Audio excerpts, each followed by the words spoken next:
Alors bonjour à toutes et à tous, soyez les bienvenus pour cette table ronde préparée par Brains Agency dans le cadre du Cercle des femmes de l'enseignement supérieur et de la recherche, en partenariat avec France Culture Plus et le magazine La Recherche. Nous sommes ici accueillis dans ce très grand amphithéâtre de Catch Business School pour nous poser pendant 1h30 la question suivante. L'experte est-elle un expert comme les autres ? Alors j'ai le grand honneur d'introduire ce séminaire et avant de commencer, on m'a demandé de me présenter. En quelques mots, je m'appelle Héloïse, je suis étudiante-chercheuse à l'EHESS, l'École des hautes études de sciences sociales. Je suis également officier de réserve état-major en formation au sein de la Marine nationale. Et enfin, je suis journaliste, détentrice de la sacro-sainte carte presse, un emploi que j'ai laissé un peu de côté en mai dernier pour me consacrer à mes études. Je suis également rattachée à l'Université de Genève. À mes côtés, des intervenants de grande qualité que je ne vais pas tarder à vous présenter et qui vont se poser avec vous la question suivante. Donc, la femme est-elle une experte comme les autres ? Il peut paraître assez étrange de se poser la question aujourd'hui, à une époque où on nous parle de parité à coup de quotas, à coup d'exemples, et pourtant, pas si simple d'être une femme savante. Et pour faire un état des lieux, on va diviser la séance en 3 grands points que je vais vous présenter.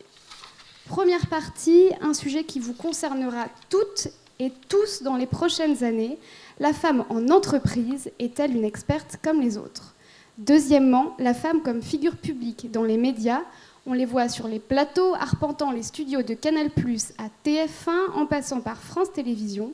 On les expose avec satisfaction, les figures féminines de la politique, du droit ou encore de la recherche. Les Anna Cabana, Catherine Ney et autres, Marina Carrère d'Ancos. Et pourtant, à la télé comme ailleurs, la parité, ça pêche. Et enfin, on va s'intéresser à vous, tous, toutes ici présentes et présents, et se poser la question suivante. Les écoles forment-elles des expertes ?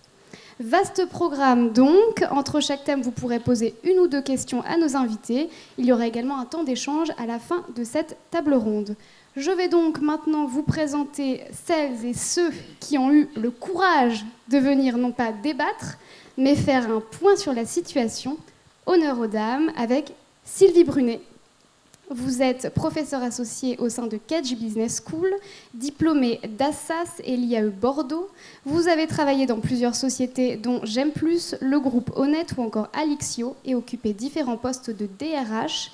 En 2012, vous avez été co-rapporteur avec Maryse Dumas de l'étude Bilan de l'application des dispositifs promouvant l'égalité professionnelle entre femmes et hommes et rapporteur en mai 2013 de l'avis La prévention des risques psychosociaux. Et vous êtes actuellement vice-présidente de la délégation aux droits des femmes et membre de la section travail-emploi du CESE, c'est-à-dire le Conseil économique, social et environnemental, et encore beaucoup d'autres choses que nous allons voir ensemble tout à l'heure. Julie Landon, à ma droite, vous êtes ingénieure et diplômée de Centrale Marseille, depuis 2011 présidente, depuis 2008 de l'association Échange Phocéen, qui œuvre pour l'égalité des chances et l'équité éducative et sensibilise celles ou ceux qui ne s'imaginaient pas faire de longues études au parcours qu'offrent les grandes écoles et les universités. Après diverses expériences professionnelles chez Siemens et sur le projet Solar Hills initié par Centrale Marseille, vous êtes en ce moment en mission chez Airbus Hélicoptère. Et enfin, à nos côtés également, Frédéric Fautiadu, directeur de Centrale Marseille depuis 2009. Vous êtes diplômé de Centrale Marseille, docteur en ingénierie chimique et en chimie organique de l'université d'Aix-Marseille. Et enfin, Thomas Fröhlicher, directeur de Catch Business School. Vous avez suivi une formation en management à l'université de Strasbourg, puis celle de Lorraine. Vous êtes d'ailleurs docteur de l'université de Lorraine et ancien professeur de l'école des mines de Nancy. Bonjour à toutes et à tous, donc, et nous allons pouvoir commencer. La femme en entreprise est-elle une experte comme les autres ? Et je vais me tourner vers la Benjamine. Votre témoignage, Julie Landon. Bonsoir à tous, je suis très heureuse d'être ici. Merci pour l'invitation et pour l'organisation de cette table ronde. Donc, moi, j'ai été diplômée de l'école centrale en 2011. Donc, dans un parcours ingénieur, la fin de la 3e année est consacrée à un stage de 6 mois que j'ai eu la chance de réaliser dans une équipe d'avant-projet à Siemens Energy à Grenoble. Donc on était vraiment dans une équipe projet de construction des prochaines des prochains développements de Siemens dans les différents continents et en particulier sur l'Afrique. Et à la suite de ce TFE, j'ai rejoint l'équipe de Centrale Marseille pour quelques mois, puisqu'on travaillait sur le développement d'un projet artistique dans le cadre de Marseille-Provence 2013, avec les étudiants, avec une artiste anglaise et un astrophysicien américain. Donc malheureusement, le projet n'a pas été retenu dans la liste de tout ce qui a été présenté dans cette année très riche en culture pour Marseille-Provence 2013. Mais pendant ces quelques mois, j'ai eu la chance d'approfondir mes connaissances sur la gestion de projet dans un contexte international, qui plus est à l'école centrale où j'ai quand même beaucoup encore d'amis et de collègues. Donc voilà, c'était une très très belle expérience. Et enfin, depuis juin 2012, j'ai rejoint l'entreprise ETOP International et je suis en mission depuis juin 2012 aussi chez Airbus Hélicoptère au sein de l'équipe projet Super Puma. Donc le Super Puma, c'est une très grosse machine, un très gros hélico à Airbus Hélicoptère. Et dans cette entité, donc je travaille avec les chefs de projet sur les nouveaux développements, les contrats en cours, sur tout. En gros, réaliser ce que le client nous demande en temps, en heure et dans les coûts. Et c'est pas toujours facile. Et donc en interaction avec les clients, les clients internes, le bureau d'études aussi, bien sûr. Voilà, donc c'est un métier très enrichissant, à vocation internationale, puisque l'équipe est franco-allemande. C'est une belle expérience, et on verra plus tard ce que nous réserve l'émission. Alors, on a un parcours très scientifique. Oui. La question que je vous pose, c'est est-ce difficile de s'imposer justement en étant une femme, dans cette discipline justement, et dans ces métiers qui sont souvent plutôt réservés aux hommes? Alors, quand je suis arrivée à Airbus, on était 3 femmes pour une trentaine de membres de l'équipe. Maintenant, on est largement plus, dont la chef ingénieure qui est une femme depuis 1 an et demi maintenant. Et alors, moi, je n'ai pas perçu cette difficulté. Après, les stéréotypes ont malheureusement encore la vie dure chez certaines personnes. Mais globalement, si les femmes elles sont à ces postes-là, c'est qu'elles ont prouvé par leur parcours qu'elles avaient toutes les capacités de le réaliser. Et moi, j'ai pas perçu de différence entre les hommes et les femmes. Après, malheureusement, on est très peu de femmes dans le domaine scientifique, on est très peu de femmes au bureau d'études, donc encore moins à les postes importants. Donc c'est pour ça qu'il faut inciter les filles à venir dans les domaines scientifiques. Et justement, sur les postes importants, je me tourne du côté des 2 directeurs d'école. Comment faire, en fait, justement, pour que les femmes aient envie de gravir ces échelons? Comment pousser aussi les futures étudiantes à ne pas avoir peur de les gravir? Alors, je vais me permettre juste de prendre la parole pour dire que le problème se pose beaucoup plus tôt qu'en école d'ingénieur, très très clairement, et bien plus tôt encore donc qu'en entreprise. La réalité était représentée il y a quelque temps par une étude qui m'a personnellement beaucoup marqué, qui avait été réalisée par le rectorat de l'Académie d'Aix-Marseille, qui interrogeait les jeunes gens et les jeunes filles en dernière année de baccalauréat scientifique, donc avant de passer leur baccalauréat en terminale, et qui les interrogeaient sur la représentation qu'ils avaient de leur propre niveau par rapport à leur projet professionnel. Et sur la question du niveau en mathématiques, la question était très simple, c'est estimez-vous que vous êtes bon en maths? La question était posée dans ces termes-là, et tout ça a été relié à la moyenne. Ce qui est intéressant, c'est que les filles se considéraient bonnes en maths sur des moyennes de 2 points supérieures à celles des garçons. Donc en gros, un garçon qui a 12 se considère bon en maths, et une fille, il faut qu'elle ait 14. Si on part sur cette représentation-là, on voit bien le chemin qu'il y a à remonter pour attirer des filles vers des filières qui sont réputées exigeantes et sélectives, en particulier sur les mathématiques. Je crois que c'est un sujet qu'on abordera tout à l'heure. Et ce biais-là est extrêmement difficile à contrer parce qu'il est profondément ancré, et ancré très jeune. Donc inciter les jeunes filles à s'engager dans des études scientifiques, c'est aussi inciter les scientifiques, les jeunes scientifiques à poursuivre en thèse, parce que le même filtre existe, les docteurs à se présenter sur des postes parlons du secteur de l'enseignement supérieur et de la recherche que je connais un peu, de maîtres de conférences, à candidater sur des postes de professeurs, mais les inciter ne suffit pas. On pourra en reparler sans doute. Toutes les conditions ne sont pas réunies, je le dis tout de go, pour que les femmes, dans le domaine scientifique, aient strictement les mêmes chances que les hommes. Et il n'y a pas que des biais de représentation personnelle, ni de travers dans le système de recrutement, de cooptation. Il y a aussi des conditions sociales qui font que les femmes sont moins avantagées que les hommes et donc progressent moins vite vers des carrières. Et quand on parle du plafond de verre, alors c'est quelque chose qui est considéré, qui est tellement invoqué qu'on a tendance à croire que ça n'existe plus, mais c'est une stricte réalité dans tous les secteurs. Et au plus on monte dans la hiérarchie, que ce soit dans l'entreprise ou dans le secteur public, le domaine scientifique, il y a de moins en moins de femmes, tout simplement. Et contrer ça demande beaucoup d'énergie très tôt. Thomas Fröhlicher. Merci. Dans une école de management, dans une business school, ça se vit différemment. Il n'y a pas, en tout cas, d'emblée le rapport au monde de l'ingénieur avec tout ce qu'on peut imaginer, tout ce qu'on peut mettre derrière. Il y avait même, à la limite, le siècle dernier, je parle des années d'il y a 30 ou 40 ans. Je sais qu'à un moment donné, il y avait des choses qui, dans le non-dit, étaient de type essayons d'équilibrer femmes et hommes dans les recrutements à l'entrée. Mais là, c'était l'inverse, c'était sous-entendu, essayons de faire en sorte que nous n'ayons pas une féminisation trop forte. Ça n'a jamais été écrit nulle part, mais on était dans il y avait ça, je me rappelle, à une époque, dans des jurys, voilà, moi, comme simple prof, il y a longtemps, pas ici, bien évidemment, je sentais ça, quoi, dans l'air. Bon, aujourd'hui, on n'est plus du tout, évidemment, dans ce cadre-là. Ce qu'on retrouve dans les écoles de management, qui est assez semblable quand même à ce qui se passe dans le monde de l'ingénieur, c'est que par discipline, on a des inégalités qui se produisent. On le retrouvera dans des secteurs qui peuvent mener parfois à des carrières qui vont amener à des postes de responsabilité plus rapidement. Et là, on peut tout à fait retrouver ces phénomènes-là. Ensuite, on a des secteurs d'activité. Sylvie en parlera sûrement encore mieux que moi. Je pense par exemple, dans le monde de l'expertise comptable, dans les grands cabinets d'audit, le passage au statut d'associé. On sait très bien que là, il y a des choses à faire.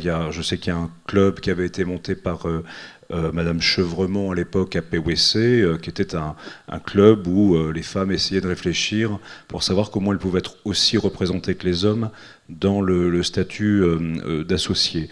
Alors je dois peut-être simplement mentionner que dans les business schools sont aujourd'hui très actives, notamment parce que dans leurs travaux de recherche, notamment autour des aspects de ressources humaines, qui est dans le champ disciplinaire dans lequel on est, comme d'autres, sociologues et d'autres disciplines.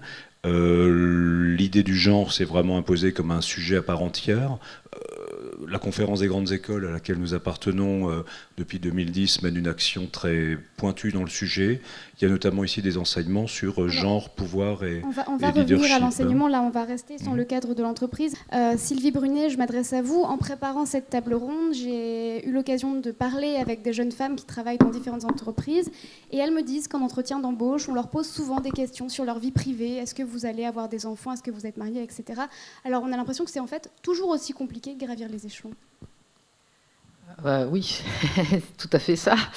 Malgré une évolution lente dans le temps, alors on voit l'importance d'ailleurs des process ressources humaines et du recrutement. Ça commence par là.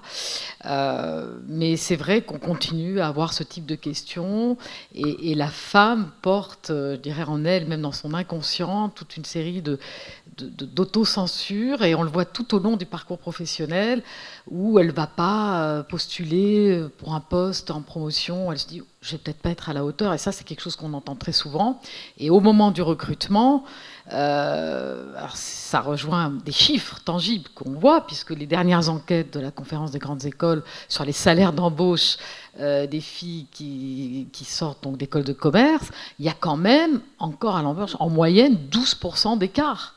Et quand on a ce type d'événements, j'en parlais avec une collègue ce matin ici dans l'école, quand on organise des tables rondes sur le sujet, les jeunes filles nous disent « Oh, mais c'est un non-sujet, ça y est, c'est acquis, ça, on n'a plus à se battre pour ça, c'est acquis ». On l'entend très souvent.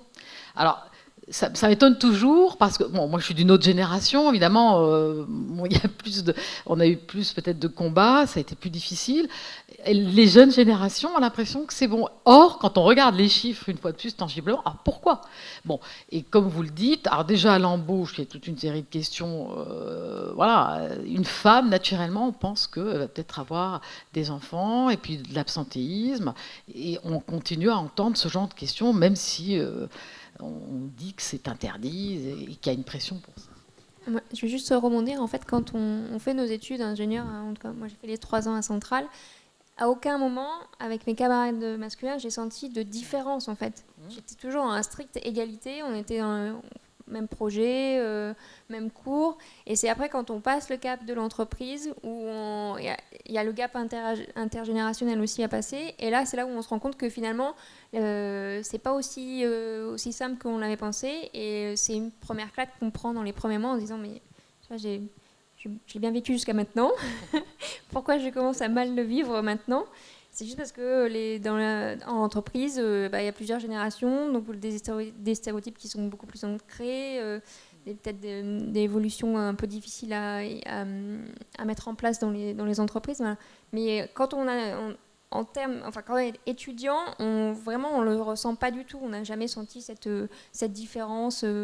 De dire qu'on était meilleur que les garçons étaient meilleurs que nous, qu'on avait des meilleures notes ou pas, non, jamais. C'est vrai, quand on arrive dans l'entreprise, qu'on sent un premier... Donc le statut de oui, on est... maintenant c'est acquis, c'est un non-débat. En fait, si, ça revient.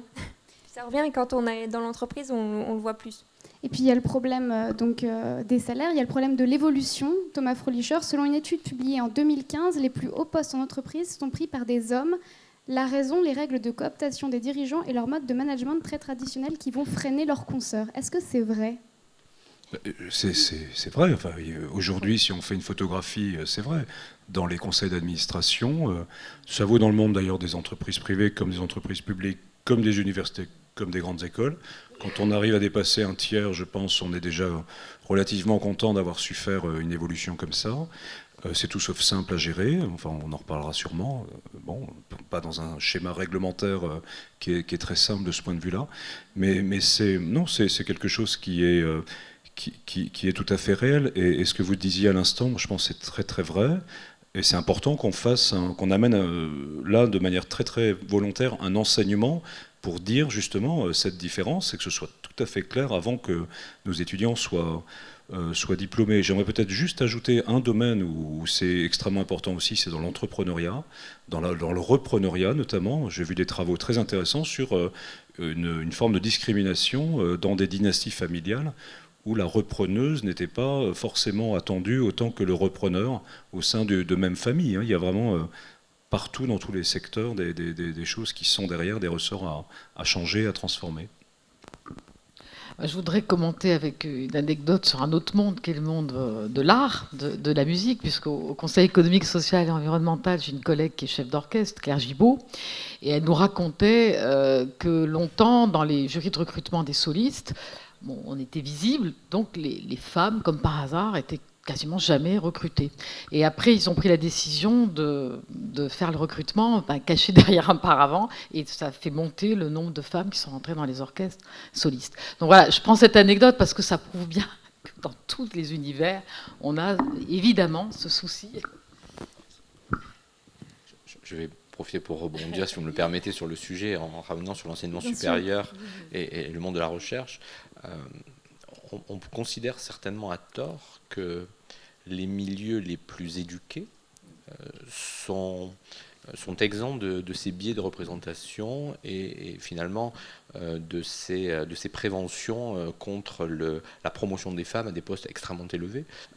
Si on regarde les choses avec une certaine lucidité, la question est tellement sensible, puisque le recrutement d'enseignement supérieur se fait par cooptation par les pairs au travers du dossier scientifique, très clairement, au travers de ce qu'on appelle des comités de sélection qui sont mis en place. C'est un sujet que j'aborde régulièrement parce que c'est un point qui est crucial.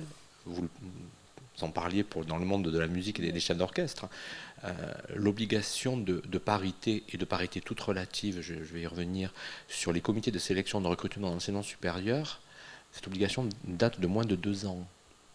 Donc, mesurer quand même le chemin qu'il y a encore à parcourir et forcément la difficulté qu'il y a à recruter des femmes scientifiques de très haut niveau face à des jurys qui peuvent être des jurys exclusivement masculins. Alors, le prétexte étant toujours que composer un jury pair suppose d'avoir un vivier en amont. Mais c'est un cercle vicieux. En tous les cas, on n'en sort jamais si à un moment on n'impose pas. Et alors, la parité qui est imposée est une parité qui est même modulée en fonction du faible pourcentage dans certaines sections. Si vous prenez une section de mécanique, il est extrêmement difficile de viser la parité, tout simplement parce que les quelques expertes, et là on parle d'expertes dans un rôle de reconnaissance professionnelle, sont tellement peu nombreuses que vous n'arrivez pas à constituer de jury à stricte parité au niveau national. Donc le sujet est un sujet extrêmement sérieux et déforme, j'allais dire effectivement, la distribution dès l'amont, dès le recrutement même, dans des milieux qui ne s'imaginent pas être en plus concernés par le sujet. Alors la question que je me pose et que je vous pose, un problème d'expertes, un manque d'expertes ou un manque de visibilité des expertes? Sylvie Brunet. Je dirais les deux, mais comme vous venez tous très justement de le dire, ce qui est très important à comprendre, c'est qu'il faut remonter le plus haut dans la chaîne, le plus en amont possible. Je dirais, dès l'école primaire, on a une vraie problématique de mixité des métiers. En tout cas en France, presque 50% des femmes sont concentrées dans une dizaine de familles professionnelles sur 87 familles professionnelles, et ce n'est pas forcément les mieux payées et les plus valorisées. Bon. Et effectivement, on a déjà ce souci dès l'amont. Donc si on ne travaille pas en amont pour les générations à venir, on va continuer à reproduire tous ces mécanismes. Vous parliez de l'enseignement en mathématiques, beaucoup d'études qui ont été menées, effectivement, qui montrent ça, que dès les petites classes, les filles se mettent plus en retrait et les enseignants eux-mêmes ont tendance à poser plus spontanément des questions, par exemple, aux garçons qu'aux filles. Quand un garçon lève la main dans une classe, on va plus spontanément lui passer la parole. Par exemple, donc, vous voyez, tout ça compte. Alors, du coup, comme on a encore ce manque de repères, c'est ce qui est très important pour les femmes, c'est qu'on a un manque de figures. Vous le disiez, je ne sais plus qui me disait tout à l'heure, quand on parle de grandes scientifiques parmi les femmes, on cite toujours Marie Curie, on a du mal à en citer souvent d'autres, et pourtant il y a une femme qui a eu un prix Nobel en mathématiques, et pourtant en Europe occidentale, 41% des diplômés en mathématiques, sciences sont des femmes. Au CDE, plus de 54% aussi des diplômés sont des femmes, donc on voit bien qu'en plus, il y a une guerre des talents qui est très forte, qui va arriver. Et donc, on n'a pas encore assez de figures et elles sont souvent pas assez visibles parce qu'on les montre moins, on va moins spontanément les montrer et donc ça génère tous ces mécanismes. On va quitter progressivement le monde de l'entreprise. Je ne sais pas s'il y a des questions d'étudiants ou non. Juste sur ces chiffres, les femmes dirigent 30% des entreprises, mais seulement 5% des plus grandes sociétés mondiales, selon une étude de l'Organisation internationale du travail publiée en 2015. Lorsqu'elles tiennent les rênes, pourtant, les performances sont meilleures. Et on va quitter le monde de l'entreprise et on va glisser vers l'espace public. En octobre 2013, le CSA, donc le grand gendarme de l'audiovisuel, avait publié un rapport sur la présence des femmes dans les émissions de débat en plateau. On y apprenait que le poste de présentateur n'est tenu qu'à 20% par des femmes. En termes de chroniqueurs, le rapport est de 40% pour les femmes contre 60% pour les hommes. Alors est-ce qu'il est plus difficile de parler, quand on est une femme, de cybercriminalité, de sciences ou encore de médecine? C'est la question qu'on va se poser ensemble. Autre chose, autre conclusion encore plus accablante, les femmes auraient moins de temps pour développer leurs propos et s'affirmer sur les plateaux.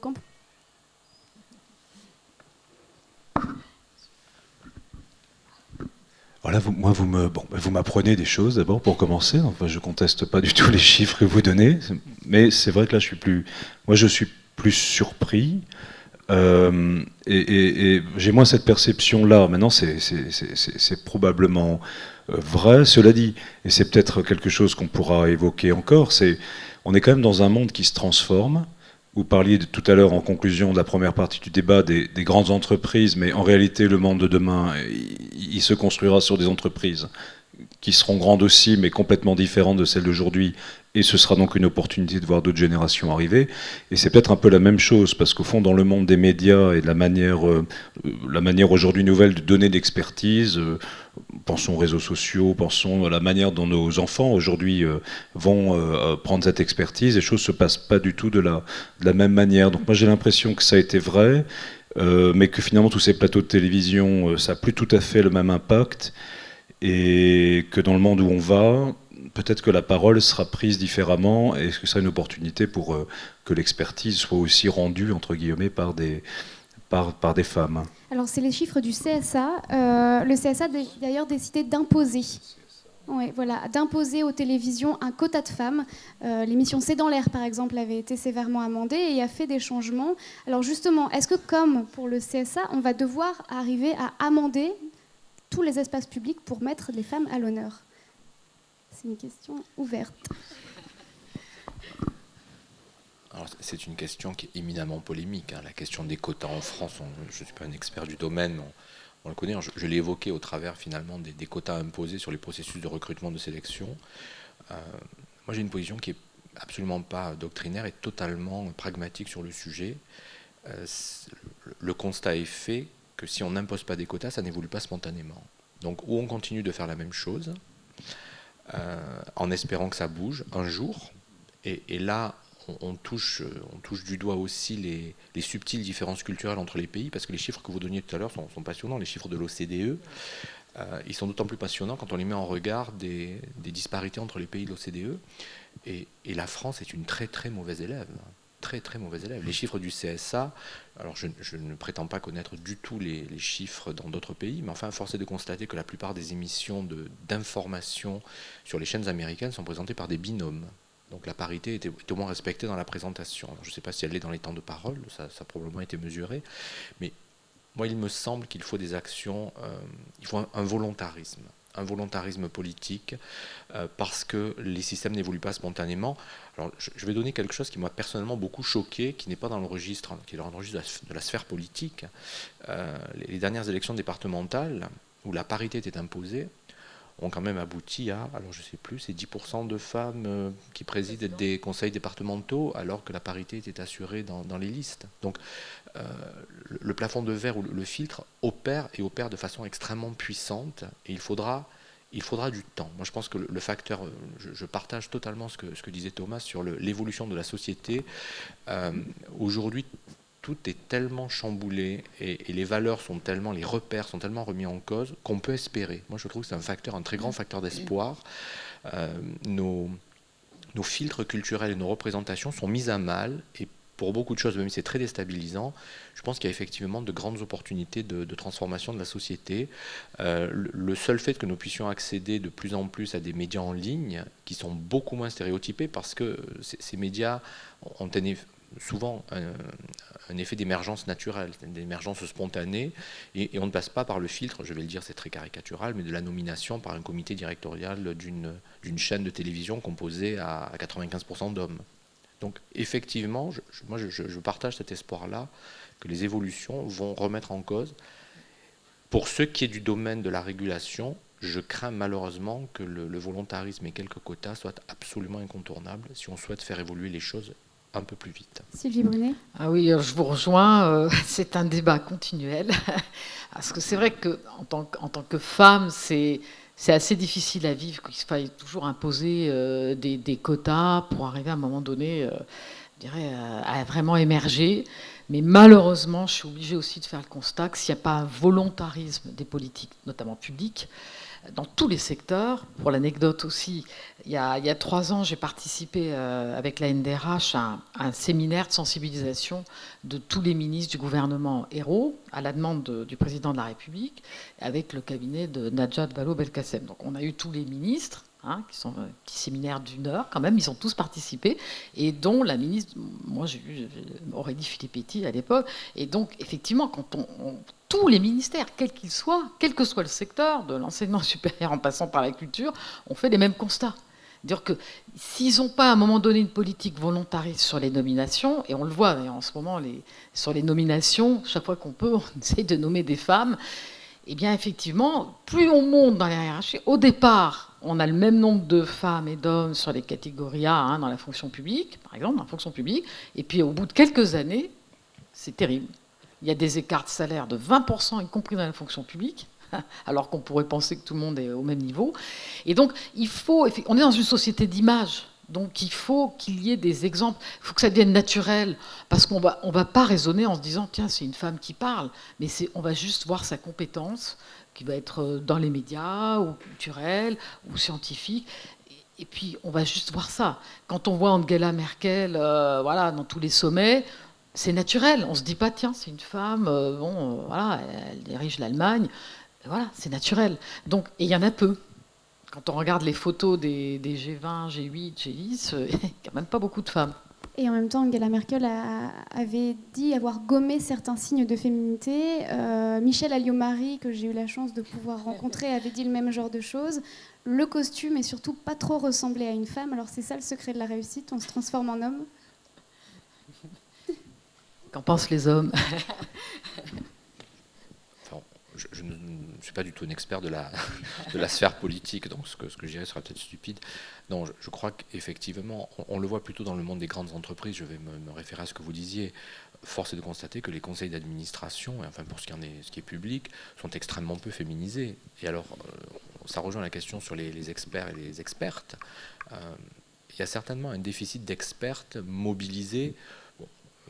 On peut faire aussi le constat qu'on a un peu toujours les mêmes experts hommes sur les chaînes de télévision. Je crois que malheureusement, il n'y a pas beaucoup d'imagination. L'imagination n'est pas au pouvoir toujours sur les listes des invités, si vous me permettez cette perfidie.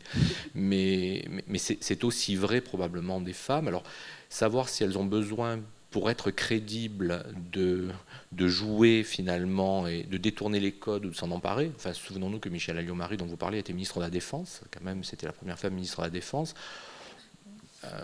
Mais c'est intéressant de constater que l'armée, parce que l'armée applique précisément et de façon très énergique et depuis assez longtemps les quotas, est probablement une des administrations, si on peut parler d'administration, en tous les cas de structures publiques, les plus féminisées, et plus féminisées que l'université. Donc l'évolution spontanée n'est pas le simple fait de l'intelligence. Je crois qu'on est, on est très complaisant envers nous-mêmes sur ces sujets-là, très très complaisant. On refuse de voir que la France est un pays, je vais utiliser le mot, on est à Marseille, mais dramatiquement machiste, et beaucoup plus machiste parmi les décideurs que l'Italie ou l'Espagne. Aujourd'hui, c'est pas moi qui le dis, ce sont les chiffres. Donc il y a des réalités qu'on refuse de voir, de la même façon que ceux qui forment les experts et les expertes, on va dire l'enseignement supérieur pour dire les choses, parce que, et Julie le disait à très juste titre, lors de la formation, le seul critère, c'est la qualité académique. Lors de la formation. Je ne parle pas du recrutement, je ne parle pas du vivier, je ne parle pas des biais de sélection, des décisions individuelles, mais le processus de formation est un processus intrinsèquement égalitaire. C'est le contexte social global qui fait que ça devient extrêmement inégalitaire, statistiquement, et je crois vraiment, enfin moi je plaide pour ça, si les femmes doivent parfois, les femmes de pouvoir, on va dire ça, doivent parfois composer avec un imaginaire ou se faciliter les choses, eh bien pourquoi pas, l'important c'est qu'elles arrivent aux plus hautes responsabilités. Moi je crois que c'est vraiment ça qui est important. Je partage complètement la question de la représentation. D'ailleurs, on a du mal à trouver, et alors là pour le coup elles sont ultra sollicitées, les femmes chefs de très grandes entreprises, il n'y en a plus beaucoup quand même dans le paysage.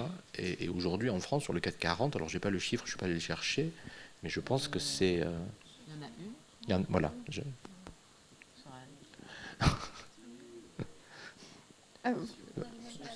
C'est ça. Vous avez parlé vous allez parler d'expertes et je vais en profiter. Aujourd'hui, beaucoup de rédacteurs en chef donc, se creusent la tête pour trouver des femmes. Je vais vous parler d'une initiative que vous connaissez peut-être, le site expert.eu. C'est une sorte de répertoire de l'experte, on y retrouve leurs coordonnées. C'est une initiative intéressante et en même temps, est-ce qu'on aurait fait pareil pour les hommes? Alors c'est la question à l'envers, mais quel est votre avis, Thomas Fröhlicher?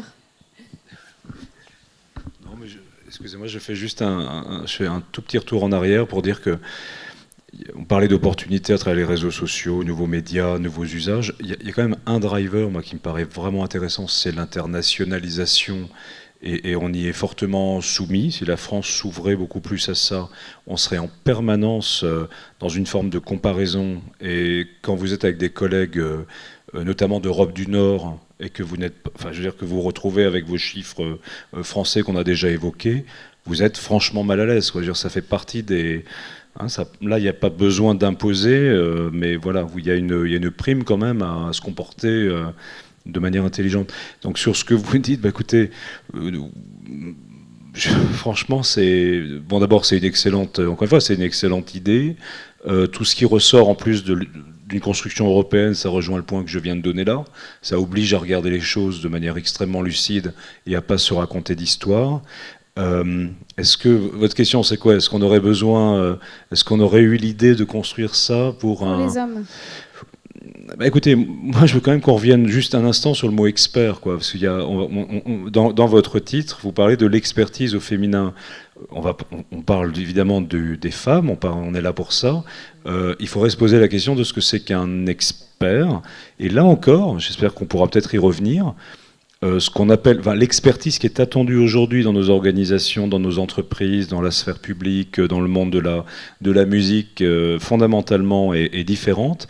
Et je ne sais pas si ce sont les femmes, en tout cas les stéréotypes liés à ce que sont les femmes d'aujourd'hui, là aussi sont extrêmement positivement connectés par rapport à ces évolutions. Hein. Je pense par exemple à une capacité à travailler dans l'innovation de manière plus transversale dans des équipes. Vous en parliez tout à l'heure. Moi, je pense que là, à nouveau, on retrouve une énorme opportunité pour que des femmes ou des gens qui ont ces valeurs de collégialité et des choses qu'on pourrait associer, mais là, je m'aventure un peu en terre délicate. Hein. Enfin, on pourrait avoir comme ça quelques stéréotypes très féminins qui iraient très très bien avec les nouvelles compétences qui sont attendues dans le monde où on vit. Donc l'expert, en tout cas, qu'on cherche, ce sera un homme ou une femme. En tout cas, il empruntera, à mon avis, beaucoup plus un style de management qu'on associe aujourd'hui aux femmes. Vous avez employé le mot stéréotype. Depuis tout à l'heure, vous l'employez tous. Je vais m'adresser à vous, Julie Landon. Est-ce que vous avez déjà été confronté à ces stéréotypes, qu'ils soient positifs, comme on vient d'en parler, ou au contraire négatifs? Alors, pas directement. Donc, il n'y a pas très longtemps, on a nommé 2 femmes à la tête du projet sur lequel je travaillais. Et très rapidement... Malheureusement, très rapidement, il y a eu 2-3 remarques en disant un homme et une femme parce qu'on n'a pas assez au niveau... Enfin, les indicateurs n'étaient pas bons. Et finalement, en fait, très vite, toutes ces remarques se sont tues parce que elles avaient des parcours incroyables. Elles étaient là largement meilleures que les quelques candidats masculins qui pourraient être au même niveau. Donc voilà, elles avaient déjà tout prouvé dans leur parcours pour être à cet endroit-là.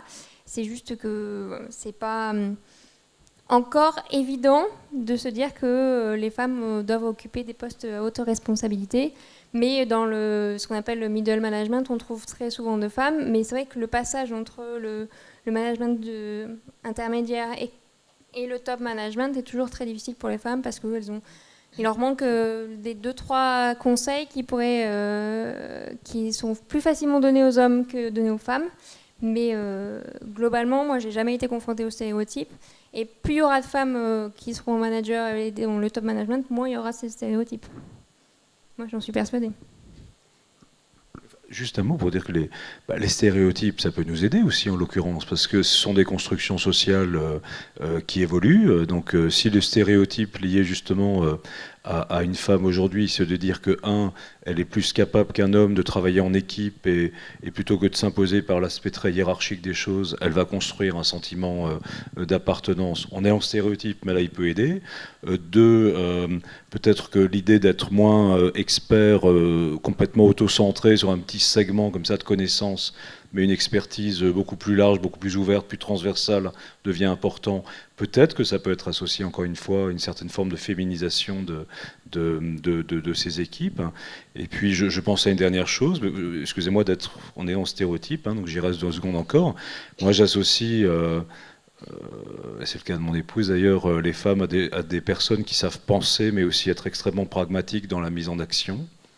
un truc comme ça. Écoutez, aujourd'hui, c'est ce qu'on attend de diplômés. En tout cas, c'est dans le domaine du management, je pense que c'est vrai pour les ingénieurs, de passer à ces niveaux de conceptualisation et de mise en œuvre avec quand même quelque chose d'extrêmement pragmatique. Encore une fois, pour moi, on repart en Europe du Nord, on repart vers des endroits où on a beaucoup moins de difficultés de ce point de vue-là. Donc, outre les stéréotypes, la France a quelque part un problème de représentation. Sur les chaînes de télévision, ça va souvent être la petite Miss Météo sexy pour l'observateur politique grisonnant. Est-ce que c'est ça, en fait, qu'il ne faut pas changer pour justement faire modifier les mentalités ?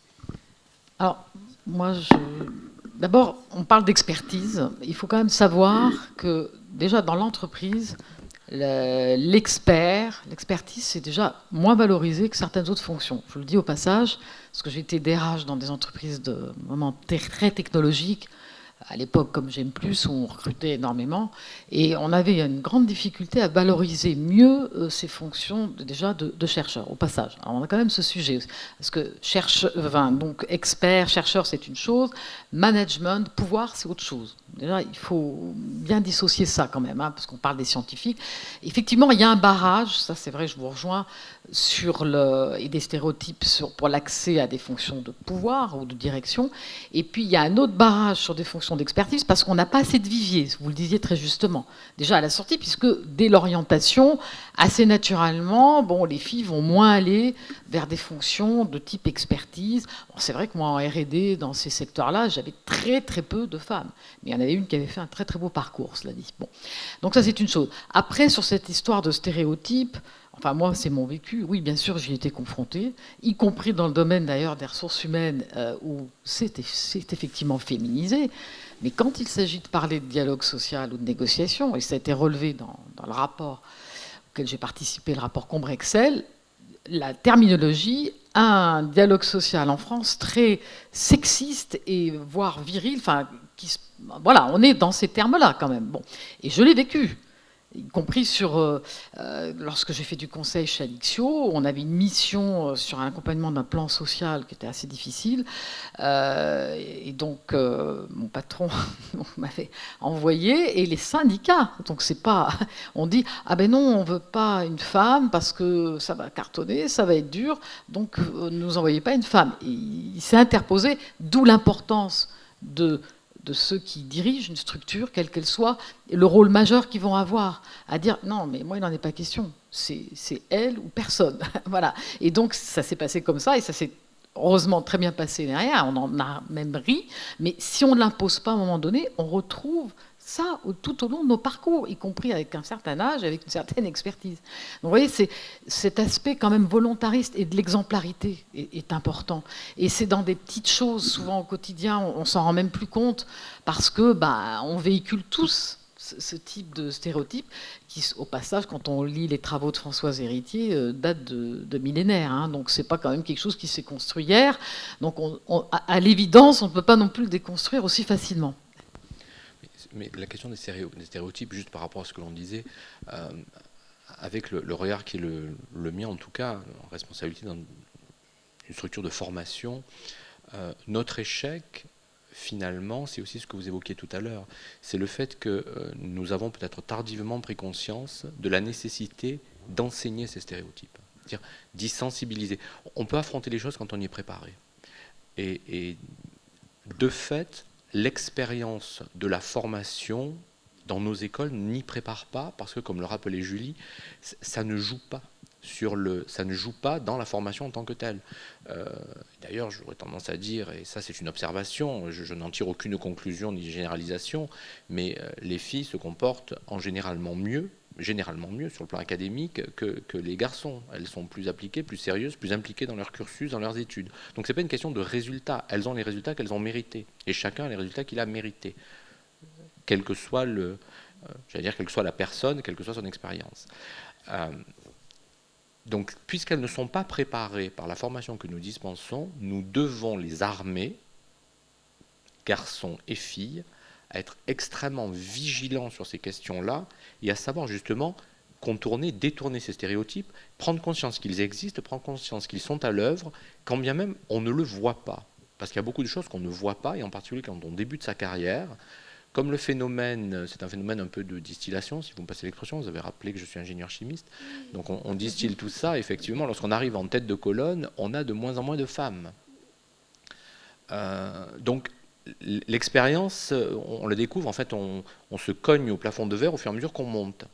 Donc on a vraiment besoin, et ce serait, je crois que c'est le sens des actions que nous essayons, nous, d'entreprendre dans nos écoles, c'est d'impliquer nos élèves dans des actions qui leur permettent, alors pas des actions d'enseignement théorique, qui leur permettent de toucher du doigt la difficulté, de toucher du doigt la représentation de l'autre, et très souvent promouvoir la mixité dans les recrutements, inciter, comme Julie en parlait, des collégiens et des lycéens, des collégiennes et des lycéennes à se projeter dans nos études supérieures, c'est aussi s'interroger sur les freins qu'on se pose à nous-mêmes en tant qu'élève ingénieur.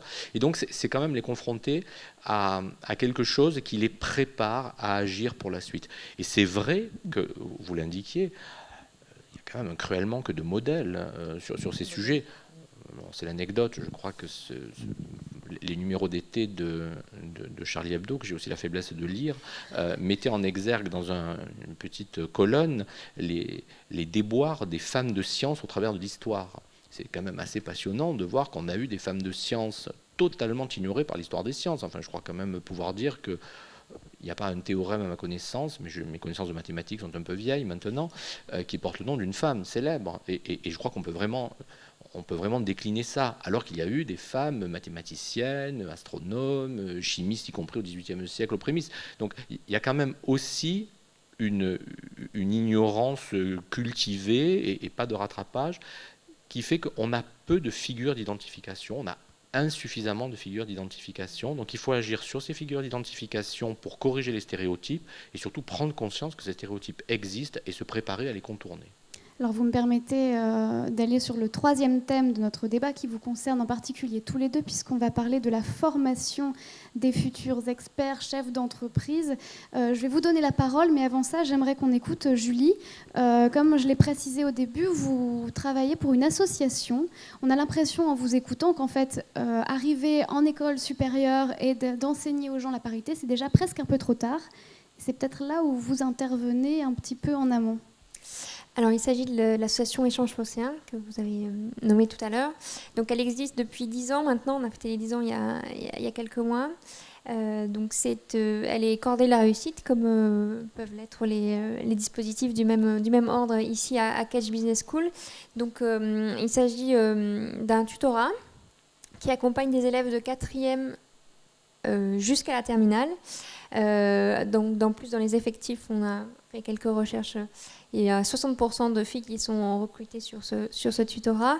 Donc l'objectif sur les 5 ans, c'est de les accompagner, de les éveiller à tout type de domaine, culture scientifique en particulier, à les faire travailler sur leur façon d'être, développer leur esprit critique et se projeter surtout sur qui ils sont et sur qu'est-ce qu'ils ont envie d'être.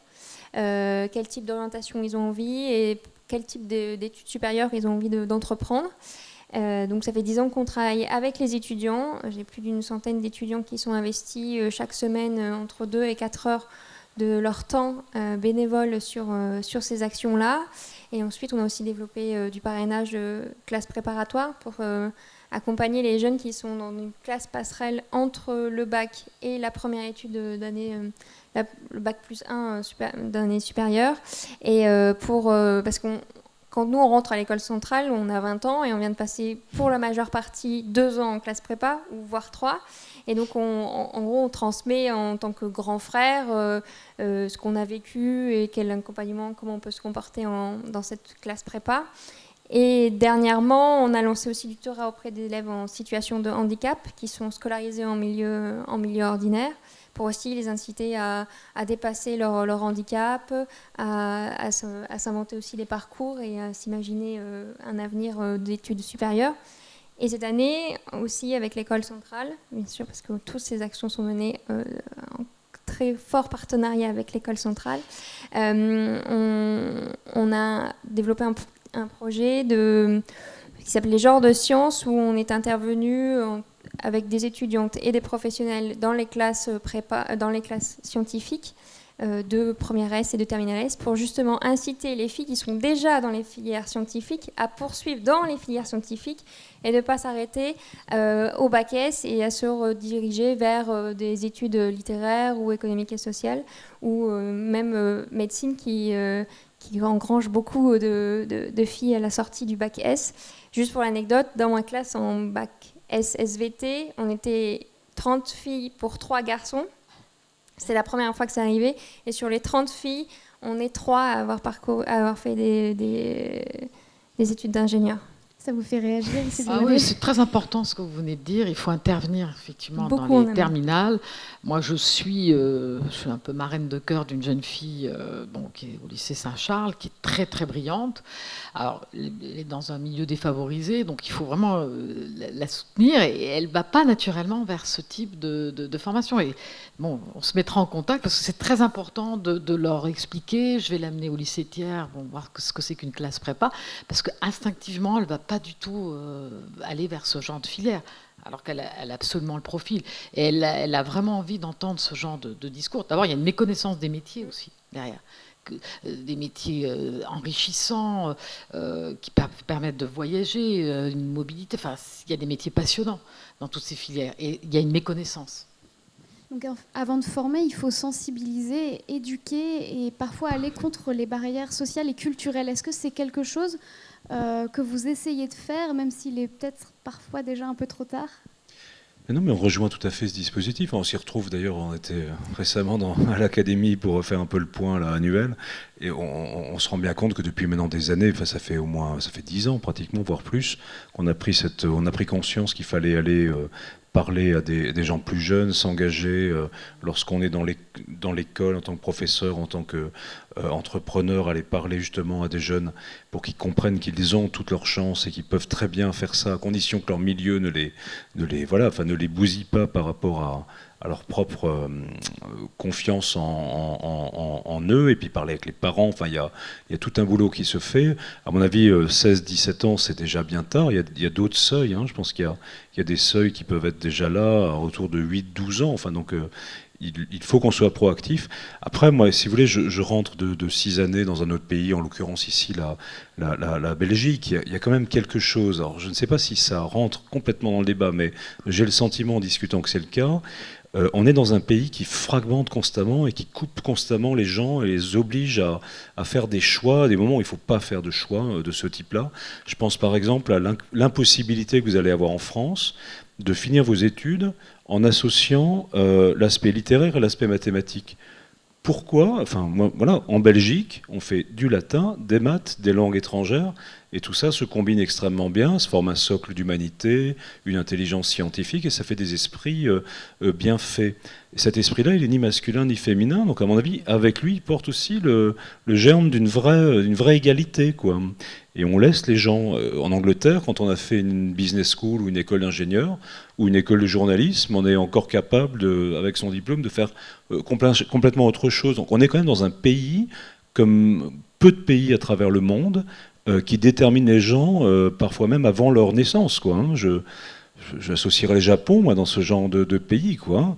Et voilà. Après, on se soigne aux anti-anxiolytiques et on détruit la vie des gens parce qu'à 18 ans, ils n'avaient pas la maturité ou l'envie d'aller faire, une classe préparatoire. Et voilà, ils se sont mis de côté. Enfin, bon, il faut dire les choses comme elles sont, quoi. C'est une vraie réalité.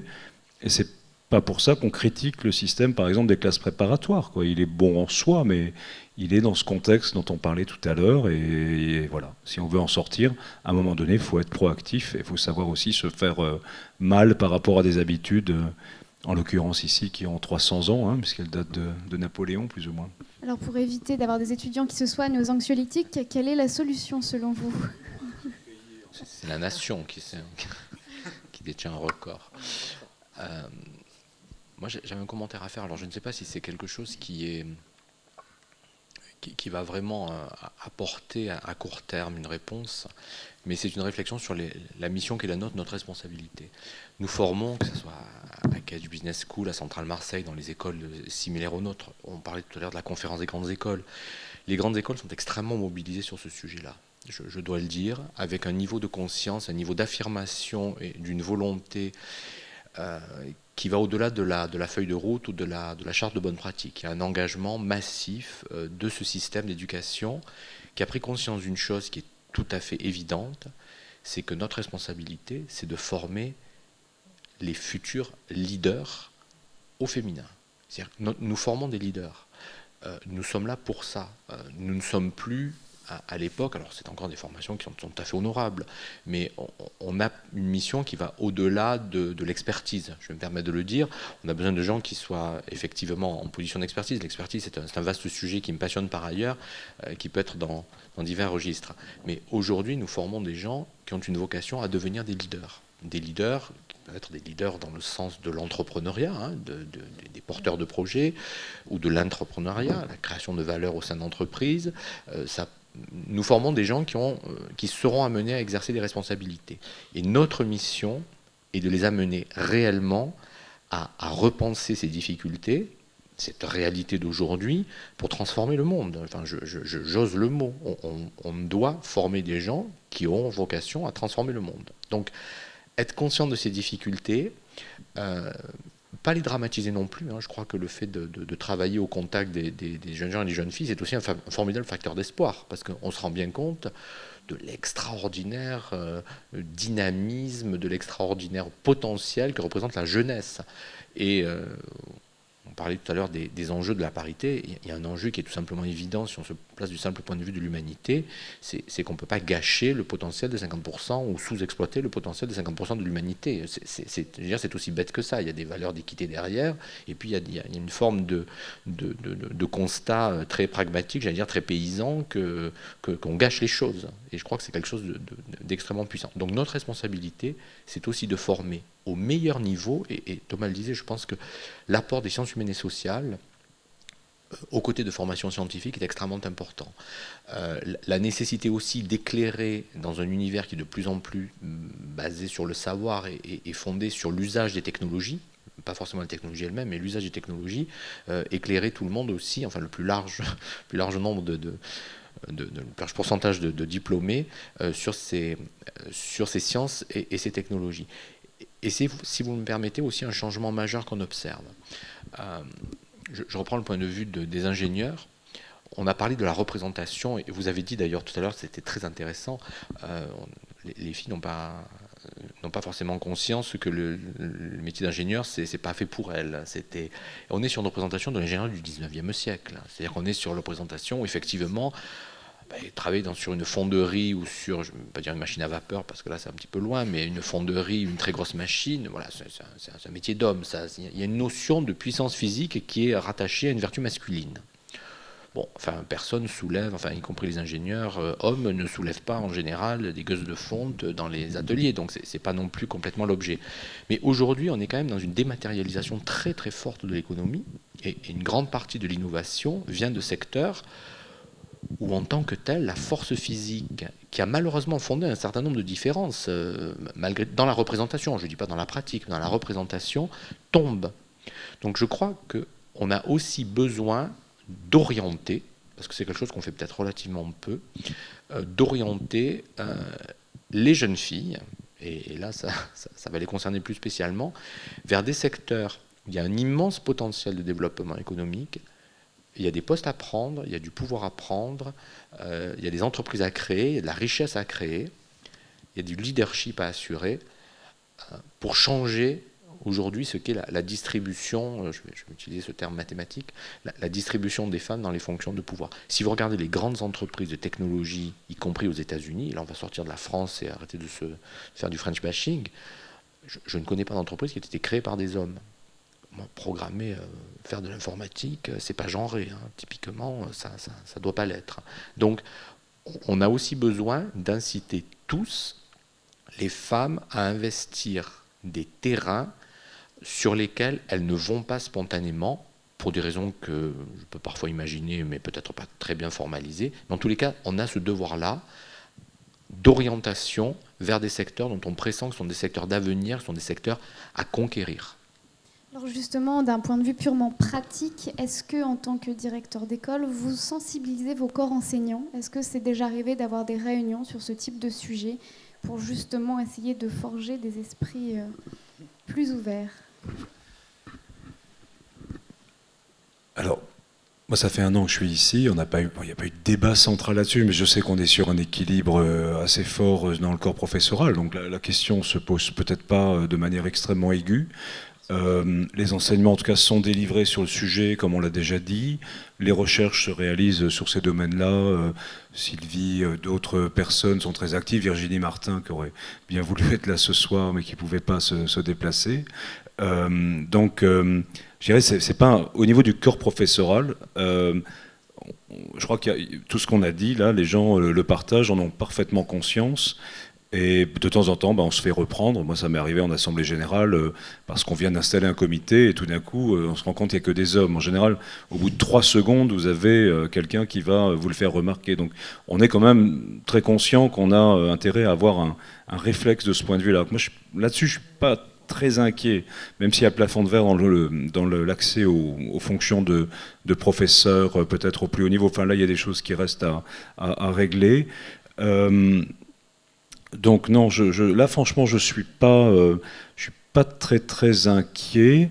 Moi, au fond, ce que je vois arriver peut-être, en esquissant une vision un tout petit peu à moyen terme, c'est qu'au fond, on va être capable progressivement d'amener effectivement nos jeunes filles à avoir un niveau d'ambition qui sera le leur, avec une originalité dans la manière de la manifester puis de la réaliser, à travers la création d'entreprises, effectivement, ou des manières d'être et de se comporter en tant que leader.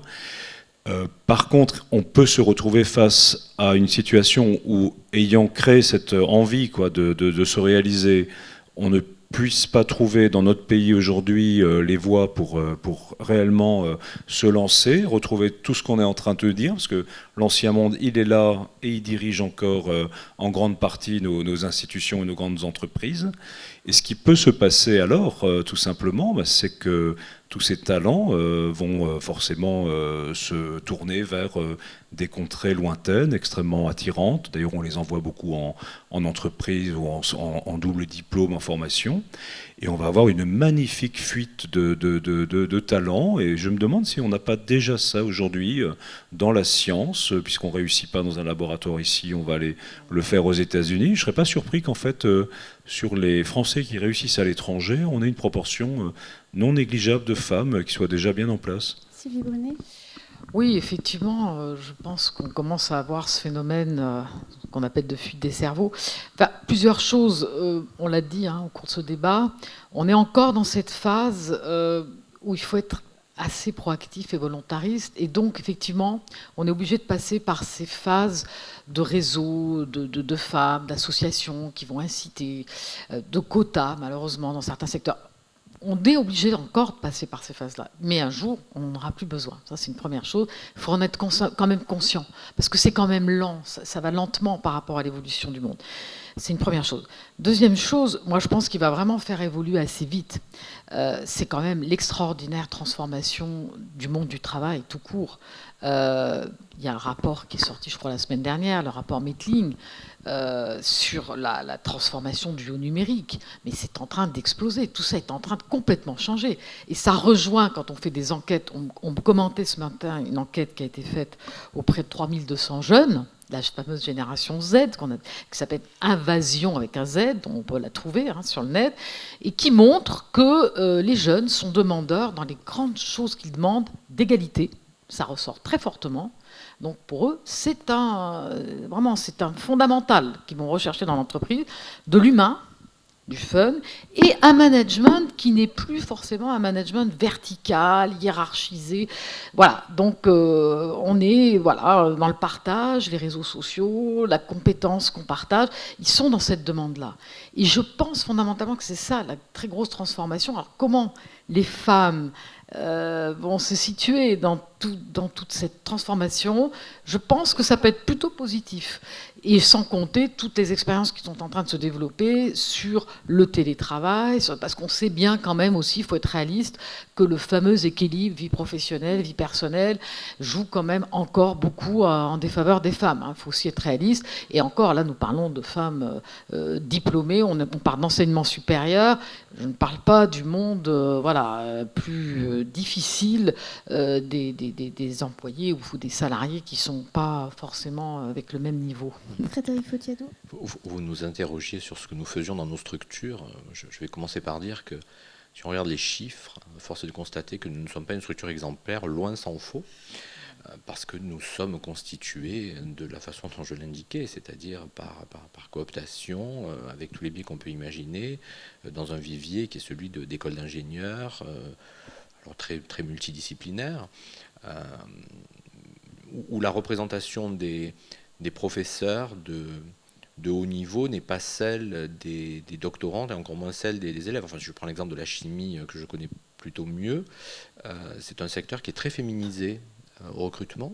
Les écoles d'ingénieurs chimistes, par exemple, sont quasiment à parité de diplômés. C'est une singularité dans le paysage. Vous faites défiler un PowerPoint sur lequel on voit qu'il y a 23% d'ingénieurs femmes diplômés. En chimie, c'est la parité. Si vous regardez les professeurs, les directeurs de département au CNRS, vous pourrez constater qu'il y en a beaucoup moins que 50%. Donc il y a quand même un effet retard qui est considérable. Alors ce qu'on met en pratique pour sensibiliser les personnels, c'est quelque chose de très important. Bon, d'abord, l'endoctrinement ne fonctionne pas. On a besoin de sensibiliser, on a besoin de confronter à l'expérience, comme avec les élèves.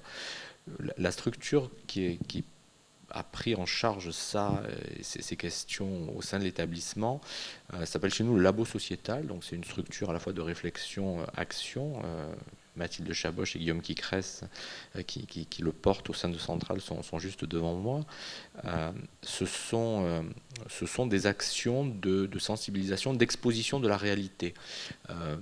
On a par exemple organisé il y a quelque temps une journée avec une collègue dont le nom m'échappe, mais qui était chargée de mission à égalité à l'université Paris Diderot, et qui avait produit des statistiques qui étaient absolument sidérantes, qui confrontaient la représentation du corps académique, donc des enseignants, chercheurs de l'établissement, par rapport à la réalité des chiffres. Donc lorsqu'on a interrogé les physiciens, par exemple, sur l'équilibre ou le déséquilibre, les physiciens considéraient qu'ils étaient quasiment à parité, enfin un peu sans faux. Enfin, la réalité, je crois qu'il y avait 20% de femmes dans le meilleur des cas. Enfin, on était sur cette... Donc on ne voit pas les choses et donc on a besoin de les rendre visibles. Donc il y a quelques actions, plus que de la formation, ce que l'on fait en interne, c'est sensibiliser à ces questions, c'est jouer notre rôle, RSO, responsabilité sociale des organisations. Je sais que Catch Business School est extrêmement positionné sur ces questions-là et donc nous ne faisons pas de recherche en tant que telle, ce ne sont pas nos champs disciplinaires. Mais on essaie d'avoir des actions pertinentes. Évidemment, on a signé les chartes. Ça se traduit par des petites choses qui, pour moi, paraissent anecdotiques et ne le sont pas. Par exemple, l'attention que je porte, moi personnellement, dans mes messages, dans mes discours, à mixer le genre des noms, à féminiser, à utiliser le il et le elle, l'étudiant, étudiante. C'est un détail un peu stupide. Je trouve que la graphie de féminisation, on a utilisé dans notre logo ingénieur, donc ingénieur parenthèse, parenthèse. C'est pas très joli, on n'est pas habitué à voir ça, mais c'est pas très grave, parce que c'est pas très joli. Je pense que c'est beaucoup plus important que ça apparaisse tel quel, que le message que ça véhicule est un message d'attention au sujet. Voilà. Et aujourd'hui, je dirais que très modestement, même si on n'est aujourd'hui pas très bon, j'espère qu'on va s'améliorer, mais on apporte une attention au sujet, on rend visible, on met en lumière. Je crois que c'est déjà beaucoup dans un contexte où on refuse de voir. Je crois qu'au niveau national, je le redis, on a quand même un manque de lucidité sur ce sujet, je trouve, collective. Voilà. Est-ce que l'un d'entre vous a quelque chose à ajouter ? La féminisation des noms, c'est très important. Ça fait souvent ricaner. Et d'ailleurs, souvent même des femmes disent « Ah non, moi je veux qu'on me nomme directeur ». Bon, elles-mêmes, elles réagissent comme ça. C'est très important. C'est pas neutre. C'est très important. Et ça commence par des petites choses souvent. Mais c'est vrai que dans nos écoles, nous on est dans le domaine plus commerce, management, on rencontre, enfin je pense que voilà, on l'enseigne, mais il y a un point qui est quand même aussi très important que vous avez cité, c'est la RSE. Kedge, on est très en avance sur ces sujets-là. C'est un point fort de l'école. Et effectivement, ce sont dans les axes fondamentaux, l'égalité femmes-hommes, la lutte contre les discriminations. Et donc, ça fait vraiment partie de notre ADN. Et les étudiants, assez naturellement, le comprennent et sont très attentifs quand même à ces sujets-là. Et moi j'ai vraiment des bons retours, que ce soit filles ou garçons, qui sont très intéressés quand même par ces sujets-là. D'abord, le message d'espoir qui est le plus fort, c'est que les garçons, autant que les filles, dans les générations qui viennent, sont demandeurs de cette égalité. Donc c'est un homme qui le dit, donc il faut le prendre avec précaution. Enfin bon, je pense que c'est vrai. Et puis peut-être simplement, moi il m'a semblé que dans notre discussion, si on rapproche cette notion d'internationalisation, d'ouverture sur le monde, et en même temps de ce côté très disruptif qui apparaît dans beaucoup de choses autour du numérique notamment, c'est vraiment une opportunité à certains moments d'avoir enfin la possibilité de faire from scratch quelque chose. Et moi j'ai un exemple à l'esprit, c'est dans la construction d'une gouvernance autour d'une école comme la nôtre qui s'est finalement refondue il n'y a pas très longtemps, parce qu'on Kedge est récente, même si c'est la fusion de deux écoles très anciennes de Bordeaux et de Marseille. Là, ça donne la possibilité de faire quelque chose. On a créé l'année dernière un advisory board pour l'école. Et en le construisant, on a évidemment fait en sorte qu'on ait et l'équilibre homme-femme et des gens qui viennent vraiment du monde entier, de l'ensemble de la planète, quoi. Et là, on compose un organe qui est important parce qu'il est un conseil d'orientation stratégique. Et dans notre conseil d'administration, on a la chance aussi d'accueillir là récemment plusieurs femmes d'importance. Martine Vassal, pour ne pas la nommer, qui est une ancienne et qui a été élue présidente des Bouches-du-Rhône. Virginie Calmels, si on se projette à Bordeaux, femme d'entreprise, ayant fait l'INSEAD, enfin bon, quelqu'un qui est engagé aussi en politique. Mais voilà, enfin là, on a la chance peut-être de construire une gouvernance. Et une gouvernance, c'est quand même là pour gouverner et donc à un moment donné, pour avoir un gros impact sur ce qui se passe dans nos écoles. Effectivement, en tout cas, bon, et puis on a la chance d'avoir une présidente à la conférence des grandes écoles. Et voilà, on attend que la conférence des premières universités fasse la même chose très rapidement, mais c'est probablement dans l'agenda. Je vais me tourner vers la salle. Est-ce que vous auriez des questions pour nos experts, les quelques têtes en haut, à droite, à gauche et au milieu? Oui, bonsoir. Je disais, tout au long du débat, vous faites souvent référence au plafond de verre. Donc, alors, la question, c'est pourquoi faire référence à ce plafond si on veut qu'il disparaisse, déjà? Parce que ce que je veux vous dire par là, c'est que mettre en avant ce plafond qui existe, on est bien d'accord, c'est quelque part aussi ce qui peut bloquer ces jeunes femmes, puisqu'elles se disent de toute façon, il y a un plafond qui empêchera mon évolution. Or, quand on discute avec les femmes qui, entre guillemets, réussissent, fréquemment, elles ne l'ont pas ressenti ou de façon moindre. Donc peut-être que le travail, c'est une question qui est ouverte, le travail se situe à ce niveau-là et finalement de se dire que il n'y a peut-être pas de plafond de verre, mis à part celui que les femmes peuvent imaginer. Enfin, je ne sais pas si je suis claire. Frédéric Fautuadou, vous voyez réagir. Alors, je pense avoir d'une certaine façon répondu par anticipation à la question. Nous avons dit, moi je partage avec Thomas en particulier qui l'a exprimé, l'espoir que les choses vont évoluer, sont déjà en train d'évoluer et d'évoluer très vite parce que la société évolue aujourd'hui. Et c'est vraiment un facteur d'espoir. Maintenant, je crois qu'il est extrêmement important que la réalité ne soit pas cachée, ne soit pas niée. C'est pas parce que ça existe que ça doit forcément être dissuasif. Je pense qu'on est beaucoup mieux armé quand on sait ce qu'on va avoir à affronter. Je crois que c'est extrêmement important de se préparer à affronter la réalité et pas forcément comme quelque chose, comme un mur contre lequel on va aller s'écraser, mais quelle stratégie de contournement, parce qu'on forme des stratèges, on forme des leaders, je le redis, on forme des gens qui vont déployer de l'intelligence dans les sociétés, garçons et filles.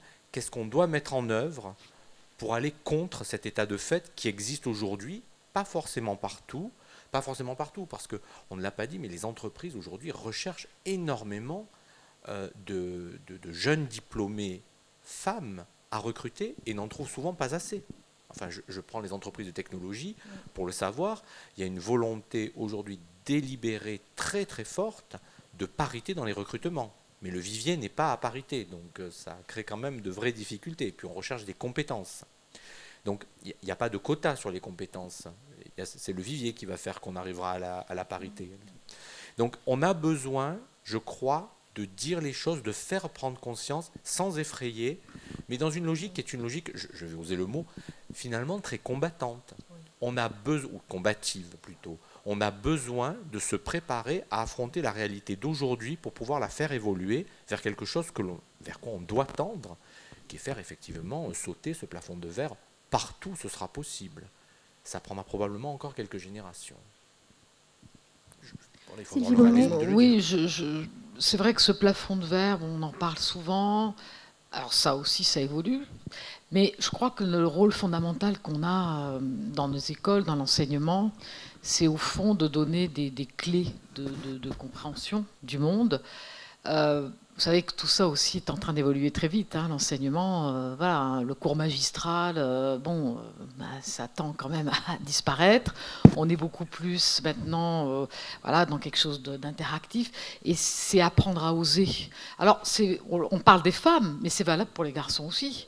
Parce que, au fond, aujourd'hui, cet Internet où on a tout en direct, se poser les bonnes questions, se demander si ce qu'on reçoit comme information en instantané, elle est juste, vraie, apprendre à creuser un sujet. On a un vrai enjeu autour de l'enseignement aujourd'hui, particulièrement l'enseignement supérieur.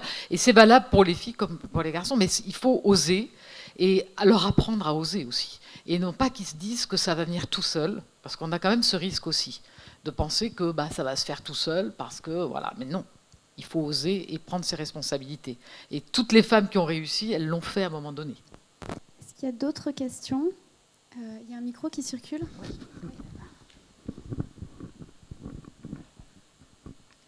Je voudrais revenir sur le fait de montrer la réalité et de l'expliquer finalement.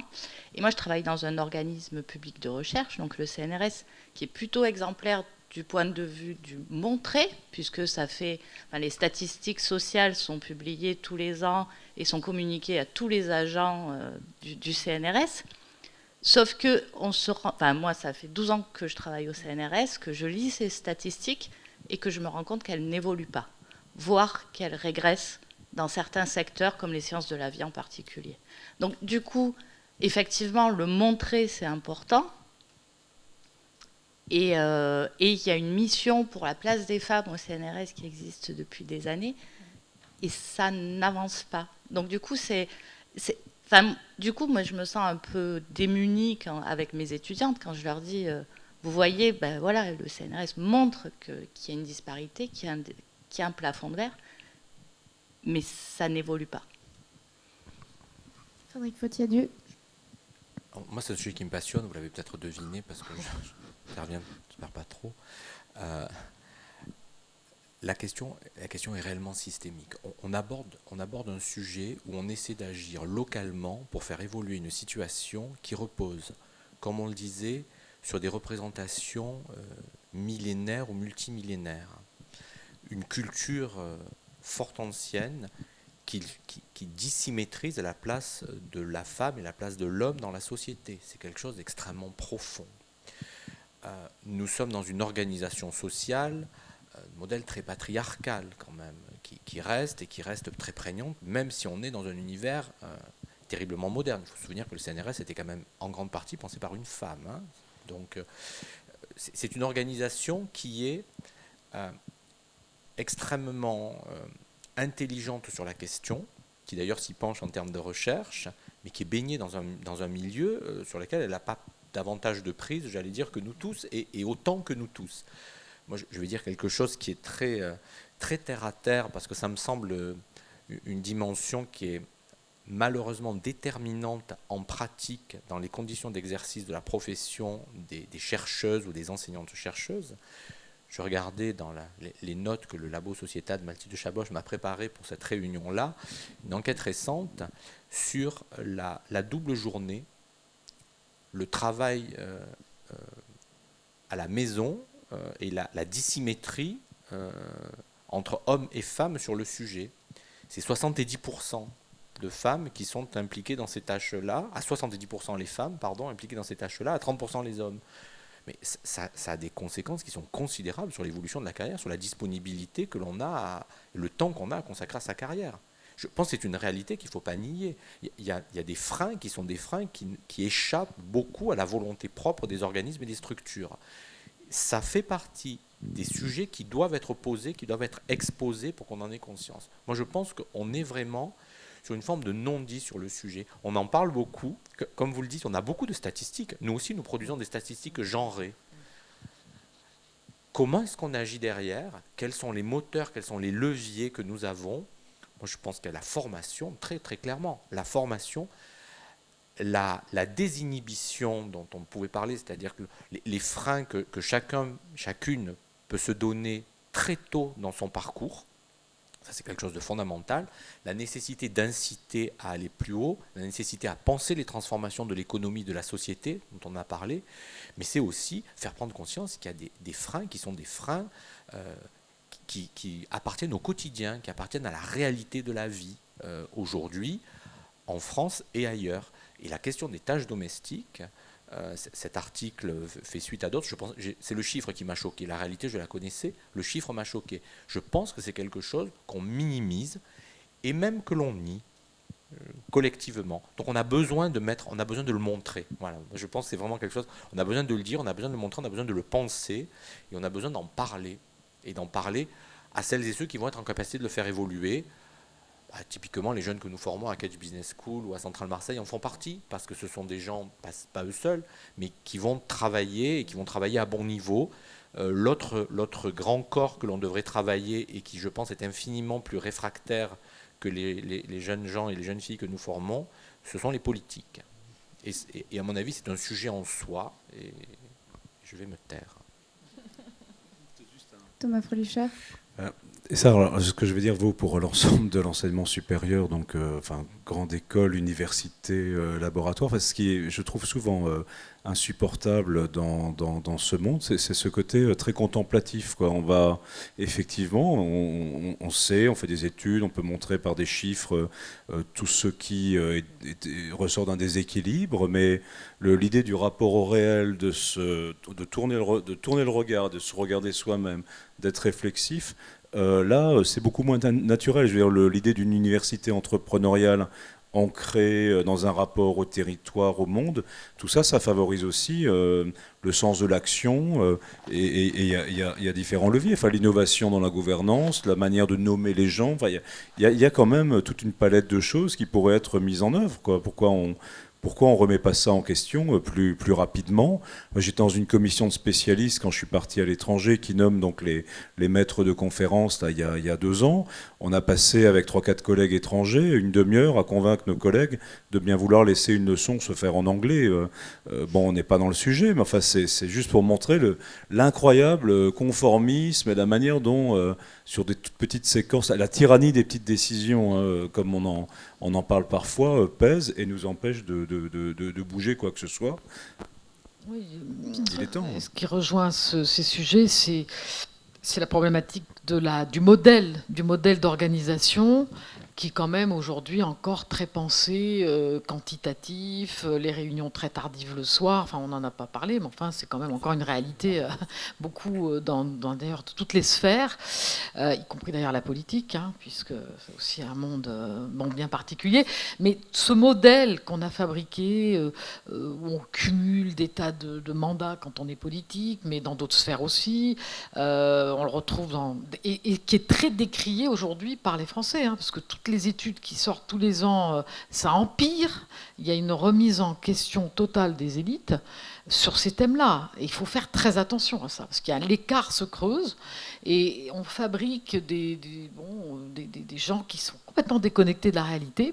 Et effectivement, on sort des chiffres, des statistiques, et on se pose peut-être pas les bonnes questions. Pourquoi est-ce qu'on met en place finalement des actions qui répondent aux vraies causes ?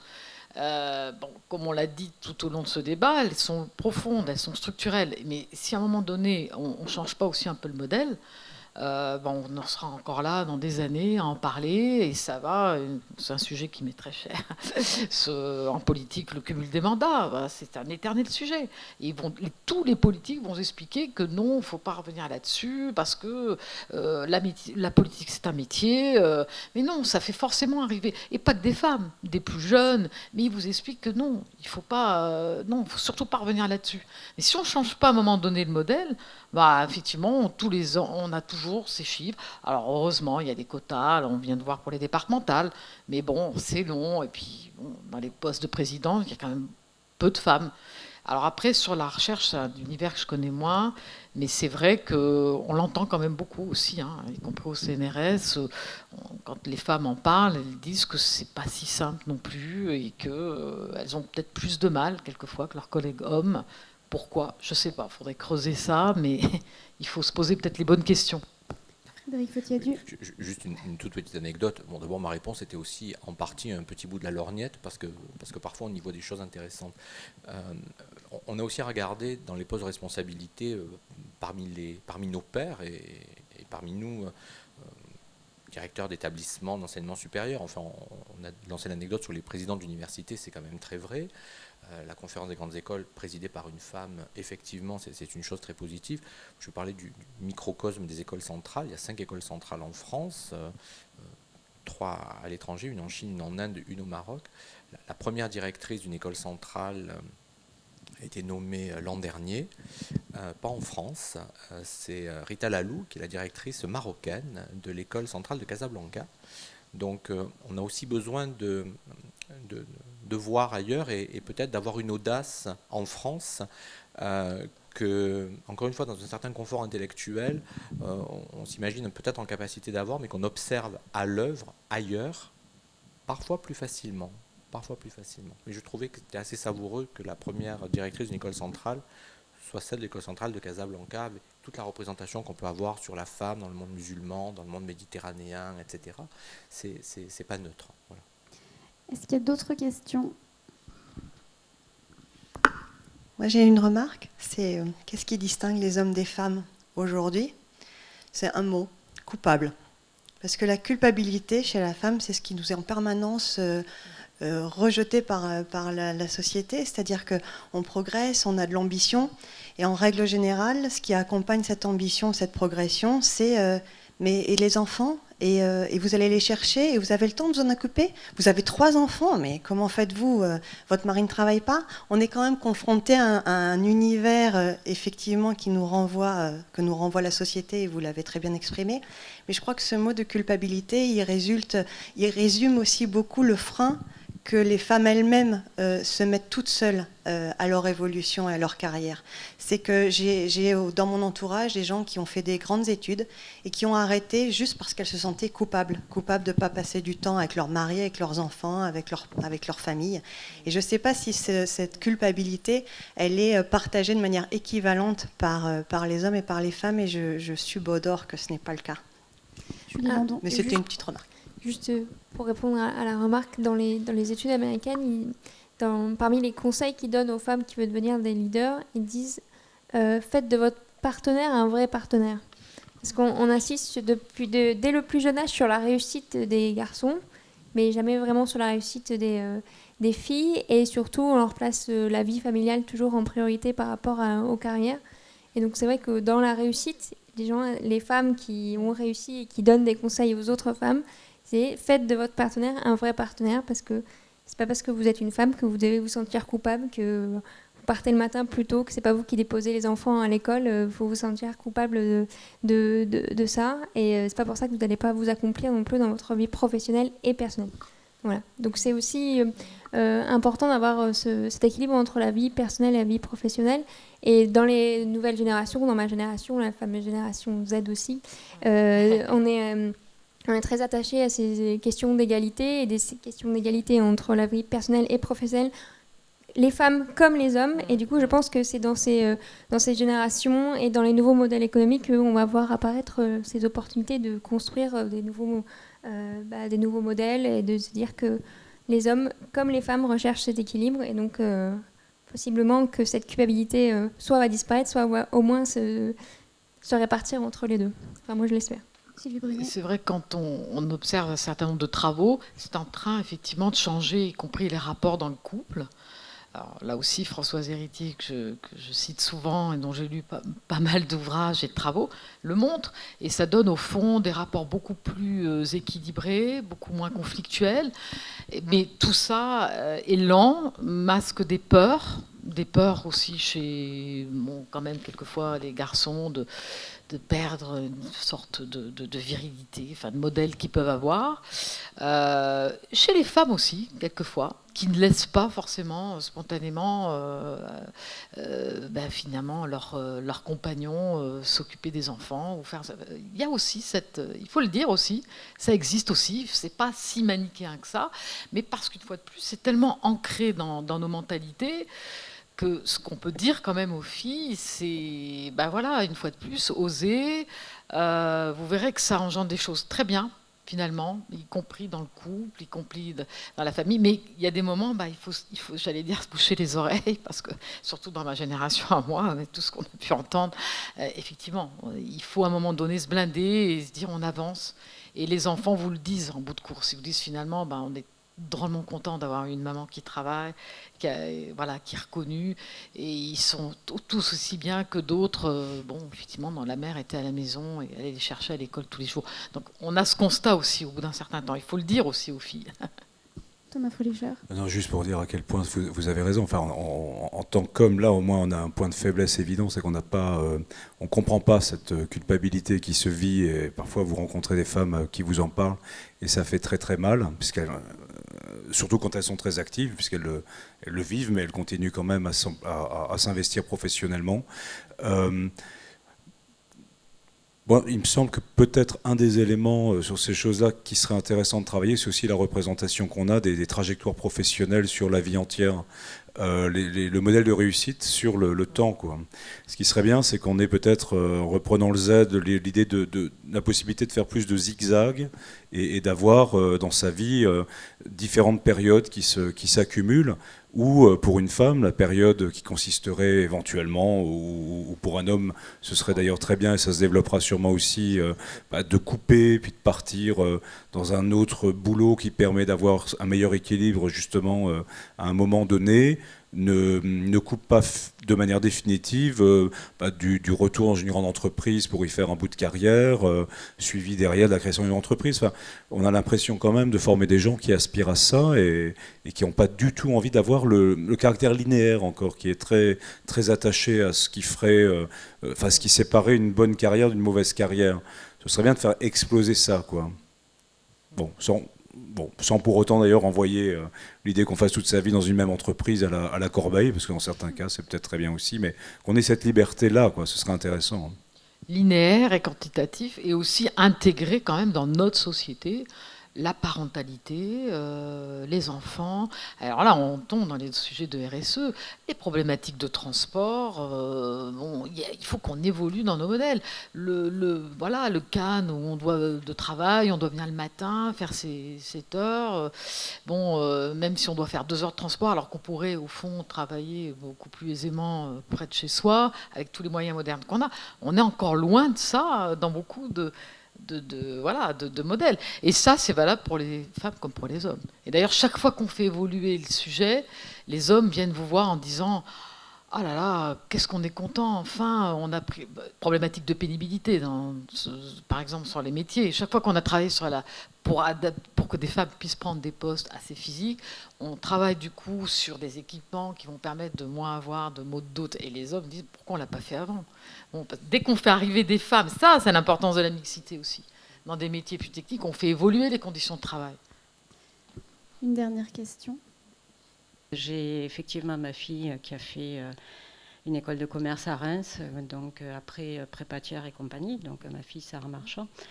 Et en terminale, j'étais très déçue effectivement, même si dans son lycée, il y avait eu des parents qui étaient venus présenter un peu leur métier. J'étais très déçue qu'il n'y avait pas d'ingénieurs femmes qui puissent venir expliquer un petit peu leur métier, puisqu'à l'époque, j'essayais de brancher gentiment ma fille sur ces métiers, et sachant, connaissant un peu le contexte actuel, qu'il y avait de nombreux postes ouverts à des femmes. Et effectivement, donc elle a choisi classiquement une école de commerce, elle a fait sa préparatoire et tout ça. Oui, mais je pense qu'effectivement, le problème de représentation, c'est pas très loin, puisqu'elle n'a que 25 ans, elle vient de finir son école, quoi. Le problème de représentation d'une école d'ingénieurs au féminin, qu'est-ce que ça peut vraiment apporter, alors que ils ont quand même des moyens de connaissance. Les témoignages personnels de femmes dans les écoles, je pense parlent plus que ce que les parents peuvent dire ou les quelques connaissances. Et voilà, donc effectivement, elle est sur un parcours d'école de commerce, mais non, elle n'est pas triste. Mais il y avait vraiment une réticence sur les écoles d'ingénieurs par manque de connaissances réelles. Voilà. Julie Landon. Je suis complètement d'accord avec vous. D'ailleurs, je pense que nous, les femmes en entreprise, ou femmes ingénieurs, ou même enseignants-chercheurs, on a un gros rôle à jouer dans cette représentation, puisque quand on m'a présenté le métier d'ingénieur quand j'étais en seconde, c'était que des hommes qui étaient venus dans mon lycée, et je m'étais dit, jamais, mais jamais de la vie, je vais être ingénieur. Pour moi, c'était, voilà, ils portaient de la fonte au fond d'un atelier, donc jamais. Et pourtant, par chance, j'avais des amis. Ma meilleure amie, sa mère était ingénieure dans l'informatique, elle est très haut placée chez Bull. Et elle m'a dit, mais te pose pas la question, Julie, fonce. Enfin, fonce, va en classe prépa. En plus, dans ma famille, il n'y a personne qui avait fait de classe prépa, donc pas du tout de modèle familiaux connus. Et maintenant, mais avec grand plaisir, je retournerai dans les lycées pour expliquer aux filles que être ingénieur, c'est pas faire de la fonte au fond d'un atelier. Enfin, être ingénieur, c'est tellement de métiers, c'est tellement de possibilités. Chaque parcours est différent. Et donc, il y a plein d'opportunités en tant qu'ingénieur, en tant que femme aussi. Et donc, on a un gros rôle à jouer en tant que femme ingénieure pour justement casser ces représentations, inciter les filles dans les filières S, mais même avant les filières S. Parce qu'en fait, en seconde, il y a déjà des filles qui se disent je ne vais pas aller en S parce que j'ai pas envie de faire médecine. Mais j'ai pas envie d'être ingénieur non plus, du coup je vais aller en ES ou même en L, et puis après je vais voir ce que je peux faire après mon bac. Donc c'est même avant qu'il faut qu'on casse un peu l'image qu'on a de l'ingénieur ou même du chercheur au fond de son labo avec les petits les tubes à essai qui font des bulles, quoi. Il faut vraiment qu'on casse parce que c'est pas la réalité, c'est pas du tout la réalité. Frédéric Fautier-Du. Thomas Frolichon. D'abord, faisons une filière LS, j'en parlais tout à l'heure, pour commencer. Pourquoi on torture les gens en seconde en les obligeant à faire cette espèce de séparation? C'est vraiment pas une bonne idée. Moi, j'ai eu la chance d'avoir, à un moment donné, dans une autre vie, Anne Lauvergeon comme présidente d'un conseil d'administration. Enfin, je veux dire, voilà, une personne qui, à mon avis, si elle était passée par Reims à l'époque, aurait peut-être détourné votre enfant d'une très très bonne école de commerce par ailleurs, que je ne nommerai pas, faut pas exagérer quand même, mais enfin on la connaît. Et donc voilà, je pense que il y a vraiment un gros travail. Je pense que les jeunes diplômés d'ailleurs sont particulièrement probablement intéressants à inviter. Enfin, quelqu'un qui vient juste de quitter l'école, c'est parfait, quoi. Il y a une empathie, il y a une discussion qui s'engage. Et ça peut être vraiment formidable. Moi, je dirais juste peut-être un mot en disant qu'au fond, Frédéric me disait tout à l'heure, me faisait remarquer que c'était la première fois qu'on était ensemble dans un débat avec les deux noms d'école, quoi. Il y a de plus en plus d'hybridation aussi dans nos domaines. Et même si on n'en est pas à former des ingénieurs, managers aussi facilement, on a quand même multiplié les passerelles. Donc là aussi, il y a un champ à explorer, de créer des écoles beaucoup plus ouvertes aussi. Bon. On va clôturer. Ah, il y a une dernière question. Une petite remarque, mais je vais faire porter la voix. Ce qui m'a intéressé dans tout ce que vous avez dit, finalement, c'est que les femmes vont apporter de l'innovation.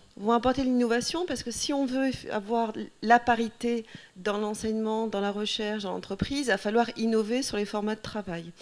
Alors, Madame Brunet nous a indiqué effectivement que les nouvelles générations, avec la mobilité, tous les outils qu'ils ont, donc les devices qu'ils ont à leur disposition, il y a le télétravail, il y a la mobilité qui est un atout pour les femmes, mais ces formats de travail vont évoluer pour que les femmes puissent trouver une place qui corresponde à leurs compétences.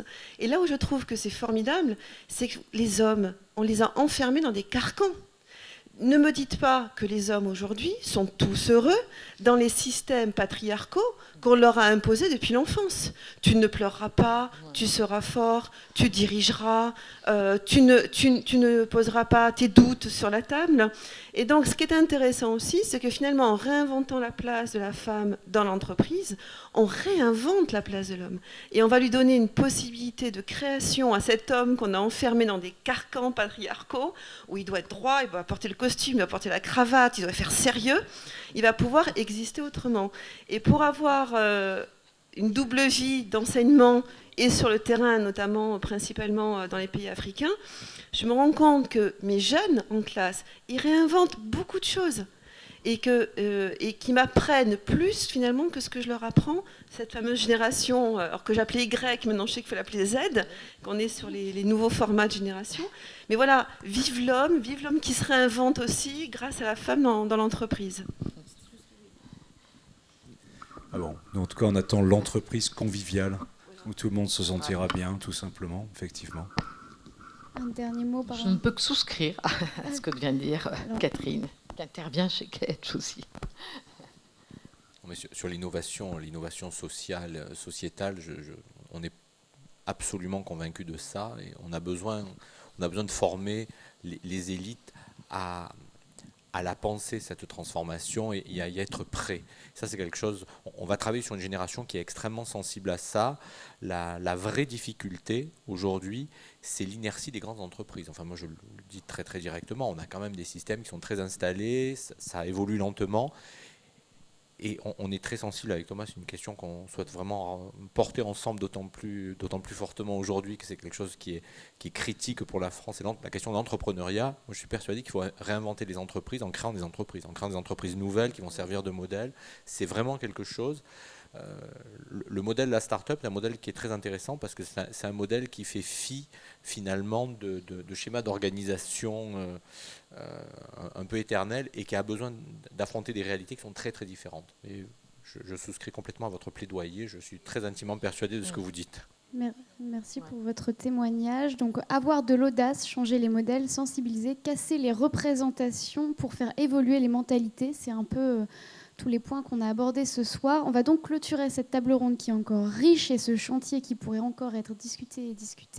Je tenais à vous remercier de l'avoir suivi. Merci également à nos intervenants d'avoir pris le temps de répondre. Sylvie Brunet, Julie Landon, Frédéric Fautiadu, Thomas Fröhlicher. Merci à Catch Business School de nous avoir accueillis dans ce très bel amphithéâtre. Je tenais à vous rappeler que cette table ronde intitulée « L'experte, un expert comme les autres » avait été préparée par Brands Agency dans le cadre du Cercle des femmes de l'enseignement supérieur et de la recherche. Merci à tous. Et comme on est la génération Z, elle a pu également être suivie sur le net, @femmeesr, #FDESR. Voilà, merci à tous.